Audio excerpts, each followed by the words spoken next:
ओम नमो भगवते वासुदेवाय नमः। भागवत जी के स्वाध्याय में आप सभी का बहुत बहुत स्वागत है। आभा क्रिएशन पर यदि आप पहली बार आए हैं तो चैनल को सब्सक्राइब कर लीजिए और वीडियो पसंद आए तो उसको शेयर कीजिएगा। आप सभी के सहयोग के लिए बहुत बहुत धन्यवाद। चलिए हम भगवान विष्णु की आराधना करते हुए अपने स्वाध्याय में प्रवेश करते हैं। मंगलम भगवान विष्णु मंगलम गरुड़ध्वज मंगलम पुंडरीकाक्ष मंगलाय तनोहरि शांताकारं भुजगशयनं पद्मनाभं सुरेशं विश्वाधारं गगनसदृश्यं मेघवर्णशुभांगं लक्ष्मीकान्तं कमलनयनं योगिभिर्ध्यानगम्यं वन्दे विष्णुभवभयहरं सर्वलोकैकनाथम्। आज हम 29वें अध्याय में भक्ति का मर्म और काल की महिमा का वर्णन श्रवण करेंगे। इसमें दोहे से शुरू होता है। भक्ति भेद वर्णन कियो कही काल की चाल, समझत जो इसको मनुज मोक्ष ब्रह्म तत्काल। माता देवहूति ने पूछा, ब्राह्मण आपने मुझे प्रकृति पुरुष और महत्वादि के भेद तथा लक्षण समझाए हैं, जैसा सांख्य शास्त्र में वर्णन किया है। अब आप मुझ अमला नारी पर कृपा करके भक्ति योग के शुद्ध व सच्चे स्वरूप का वर्णन कीजिए। जो ज्ञान का देने वाला है उसे आपने ज्ञान का वास्तविक स्वरूप कहा है। इसके अतिरिक्त प्राणियों की जन्म मरण गति का वर्णन मेरे को समझाइए, जिसके ज्ञान से जीव को वैराग्य तथा कर्मों में अनासक्ति उत्पन्न होती है। काल का क्या स्वरूप है, इन सब का तत्व से निरूपण करने में आप समर्थ हैं। आप योगेश्वर हैं और स्वयं प्रकाश होने से ज्ञान के सूर्य हैं।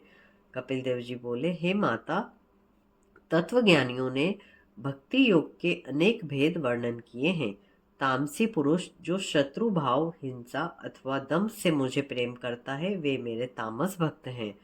जो पुरुष कामासक्त होकर कामना पूर्ति की इच्छा से मेरी भक्ति करते हैं, अनेक मूर्तियों को पूजते हैं, श्रद्धा से उनका साधन करते हैं, वे राजस भक्त होते हैं।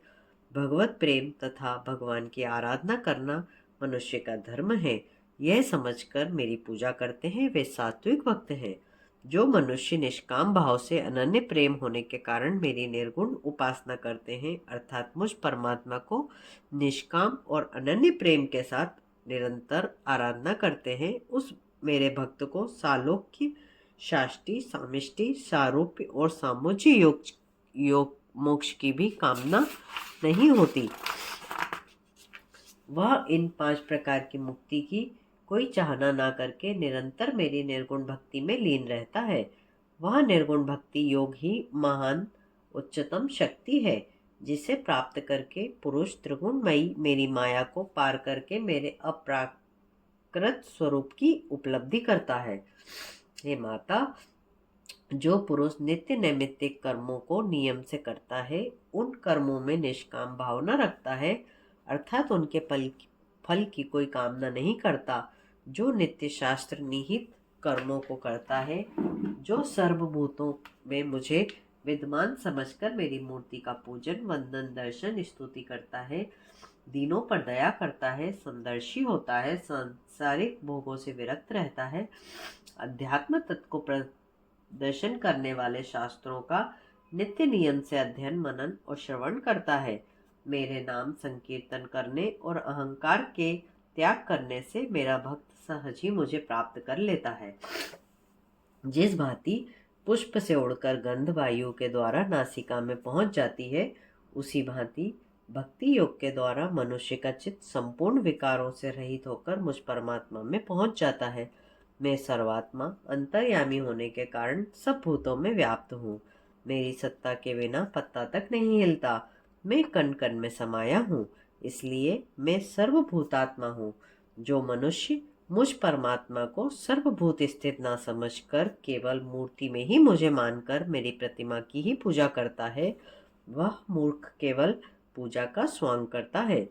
जो मनुष्य सभी भूतों में स्थित परमात्मा मुझ परमात्मा का अनादर कर केवल मूर्ति पूजन करता है, वह ज्ञानी मूर्ख मुझे जानता ही नहीं।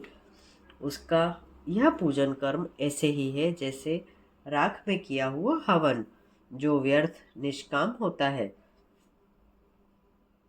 जो अहंकार पुरुष सब प्राणियों से शत्रुता रखता है, उसकी हिंसा करता है, मेरी पूजा करता है, उसे कभी भी शांति प्राप्त नहीं हो सकती, क्योंकि वह मुझ अंतर्यामी से ही शत्रुता करता है। जो मनुष्य उत्तम वस्तुओं से मेरा पूजन करे किंतु दूसरे प्राणियों की निंदा करे, वह मेरी निंदा करता है और मुझे उसकी पूजा कभी स्वीकार नहीं है। मेरा साधक जब मेरी प्रतिमा की पूजा करे जब तक उसे सर्वभूतों में स्थित मुझ परमात्मा के स्वरूप का ज्ञान अपने हृदय में प्राप्त न हो, जब उसे तत्व से मेरे स्वरूप का ज्ञान हो जाए, तब वह इन सब कामों को त्याग दे। जो प्राणी आत्मा और परमात्मा में भेद मानता है, वह मृत्यु चक्कर से कभी मुक्त नहीं हो सकता। तत्व जानने वाले मेरे साधक को चाहिए कि मुझे सब भूतों में विराजमान समझकर समर्थ भाव से मेरी पूजा करे। हे माता जी, पत्थर आदि अचेतन की उपेक्षा लता वृक्षादि जीव उत्तम है। इस वृक्षादि से श्वासधारी जीव श्रेष्ठ हैं। उन श्वासधारियों से मन वाले जीव श्रेष्ठ हैं। उनमें भी इंद्रियों वाले जीव उत्तम हैं। उन इंद्रियों वाले प्राणियों से रस ग्रहण करने वाले मछली आदि श्रेष्ठ हैं। रस ग्रहण करने वाले प्राणियों से भी गंध ग्रहण करने वाले भ्रमर आदि श्रेष्ठ हैं। गंध वालों से शब्द ग्रहण करने वाले सर्पादि प्राणी श्रेष्ठ हैं। उनसे भी श्रेष्ठ रूप को ग्रहण करने वाले कौवा आदि प्राणी हैं। उनसे भी श्रेष्ठ दोनों ओर दांत वाले प्राणी श्रेष्ठ हैं। उन प्राणियों में भी बिना पैर वाले श्रेष्ठ हैं। उनसे बहुत से पैर वाले श्रेष्ठ हैं। उन प्राणियों में भी बिना पैर वाले श्रेष्ठ हैं। उनसे बहुत से पैर वाले श्रेष्ठ हैं। उनसे भी 4 पैर वाले श्रेष्ठ हैं। उनसे भी 2 पैर वाले श्रेष्ठ हैं। उन सबसे मनुष्य श्रेष्ठ है। मनुष्यों में भी ब्राह्मण श्रेष्ठ हैं। ब्राह्मणों में भी वेद को जानने वाले श्रेष्ठ हैं। उनमें भी तत्वज्ञानी श्रेष्ठ हैं, जिसने अपना तन और कर्म मुझे समर्पण कर दिया है। हे माता, जो तत्वज्ञानी अपने ज्ञान से सब जीवों को मेरा अंश रूप मानता है और सब में मुझे व्याप्त समझकर उनका आदर करता है, वह भली भांति मुझे तत्व से पहचानता है। जो मनुष्य भक्ति योग तथा अष्टांग योग दोनों में से किसी एक का साधन करता है,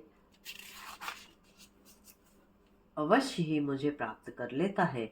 भगवान के ब्रह्म रूप का ही दूसरा नाम काल है।